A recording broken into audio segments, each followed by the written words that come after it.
সেনগুপ্ত পরিবার আবারও উৎসবে মেতে ওঠে দীপাকে পেয়ে। অডিয়েন্স এপিসোডটি দেখতে থাকুন, আশা করি আপনাদের ভালো লাগবে।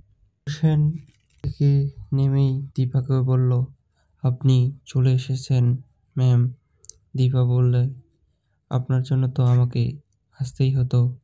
বলেই পুজোয় বসতে হবে তো, আমাদের বাড়ির পুজো।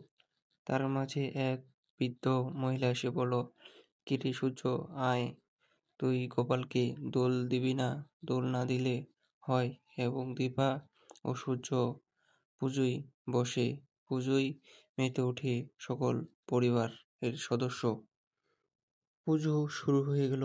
এরই মাঝে দীপা ও সূর্য একে অপর দিকে তাকায় এবং দীপা বলে, আপনি কি আমাকে কিছু বলবেন?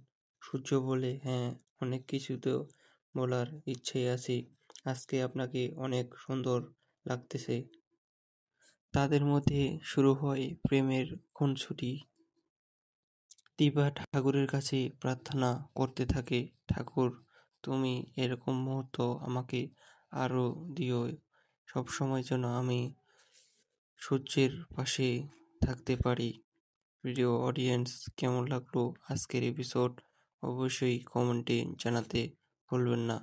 পরবর্তী এপিসোড দেখার আমন্ত্রণ রইল।